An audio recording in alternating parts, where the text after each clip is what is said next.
مزید ویڈیوز کے لیے ہمارے چینل ہاؤس آف اسلام کو سبسکرائب کرنا نہ بھولیے۔ شکریہ۔ من شرور أنفسنا ومن سيئات أعمالنا من يهده الله فلا مضل له ومن يضلله فلا هادي له ونشهد أن لا إله إلا الله وحده لا شريك له ونشهد أن سيدنا وسندنا ونبينا وشفيعنا وهادينا ومرشدنا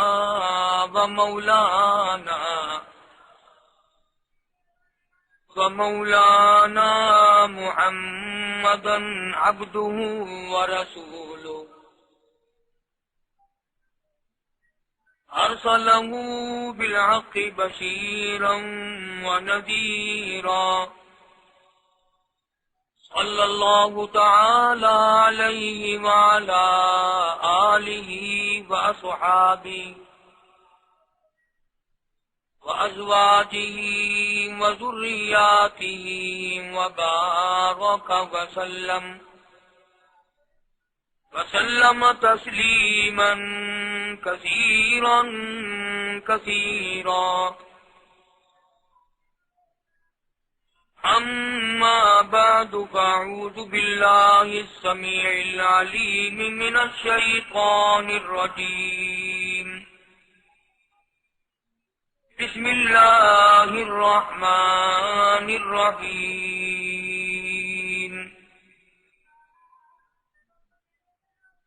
إن الذين آمنوا وعملوا الصالحات لهم جنات تجري من تحتها الأنهار. ذلك الفوز الكبير. إن بطش ربك لشديد. إنه هو يبدئ ويعيد. صدق الله مولانا العلي العظيم وصدق رسوله النبي الكريم ونحن على ذلك لمن الشاهدين والشاكرين والحمد لله رب العالمين. اللهم صل على محمد وعلى آل محمد كما صليت على إبراهيم وعلى آل إبراهيم إنك حميد مجيد. اللهم بارك على محمد وعلى آل محمد كما باركت على إبراهيم وعلى آل إبراهيم إنك حميد مجيد. تیار کردہ طیب اسلامی کالکن کا جامع کی بہاولپور روڈ ملتان. گزشتہ کئی جمعوں سے حضور اکرم صلی اللہ علیہ وسلم کی سیرت طیبہ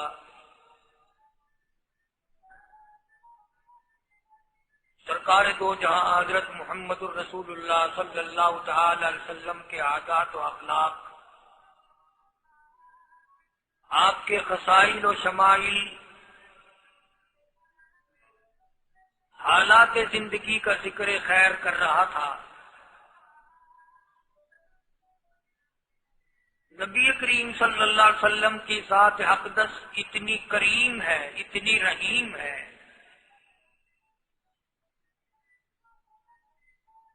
اللہ پاک نے قرآن کریم میں فرما دیا کہ مومنین کے لیے میرا محبوب بڑا رؤوف ہے، بڑا رحیم ہے. امت کے حالات کو دیکھ کر جلدی برداشتہ دل برداشتہ نہیں ہو جاتے. سرکار مدینہ صلی اللہ تعالی علیہ وسلم نہ گھبرائے. امت کے بعد لوگوں کو یہ حصہ ملتا ہے اور بعض کو نہیں. اللہ تعالی ہم سب کو وسیع الظرف ہونے کی توفیق عطا فرمائے اور مزاج میں تحمل اور بردباری کی اللہ پاک ہم سب کو توفیق عطا فرمائے. ہے مسئلہ بڑا مشکل. اپنے مخالف کو دیکھ کر کے یہ بات کہہ دینا کہ میں نے تجھے معاف کر دیا، یہ بہت بڑی بات ہے. جنہوں نے رات دن دکھ دیے ہوں، راستوں میں کانٹے بچھائے ہوں، وہ عورت جو ہر روز کوڑا کرکٹ مٹی اکٹھا کر کے اور ٹوکری بھر کے کوٹھے پر بیٹھ جاتی تھی، سرکار مدینہ صلی اللہ علیہ وسلم کا انتظار کرتی تھی، حضرت کو دیکھ کر سر کے اوپر پھینکتی تھی. آپ اپنے سر مبارک کو جھاڑ کر گزر جاتے، کبھی سر اٹھا کے دیکھا نہیں یہ پھینکنے والا کون ہے.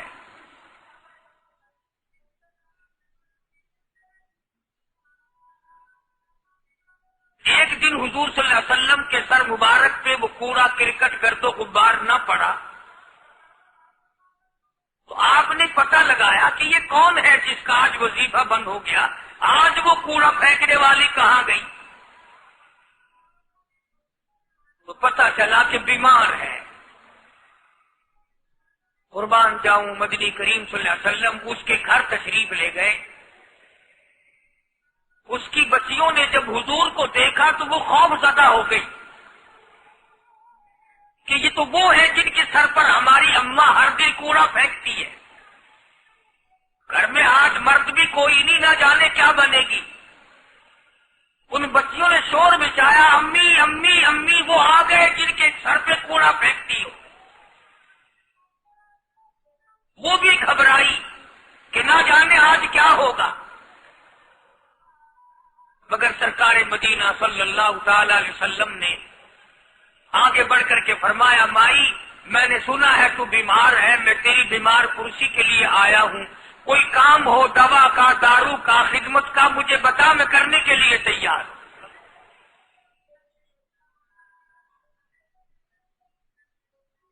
وہ سوچنے پہ مجبور ہوئی، میں نے ساری عمر دشمنی کی، بے عزتی کی، امام الانبیاء کے سر مبارک پہ مٹی اور کوڑا، اور یہ میری بیمار پرسی اور تیمارداری کے لیے آئے. بس کھڑی ہو گئی اور کہنے لگی، کالی کملی والے اب دیر نہ لگا، جلدی کر کلمہ پڑھا، ایسا نہ ہو مخالفت اور دشمنی پہ دم نکل جائے. آج میں اور آپ سبھی اس میں شامل ہیں، کہاں سے یہ سنتیں لائیں؟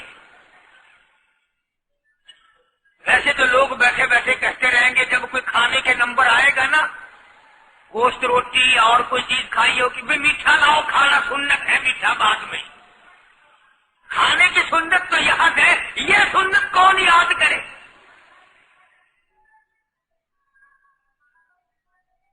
شادی کے بارے میں کہہ دیتے ہیں کہ سنت ہے، سنت ادا ہونی چاہیے. مطلب کی سنتیں بڑی یاد آتی ہیں ہم سب کے. ابتدا اسلام کا زمانہ تھا،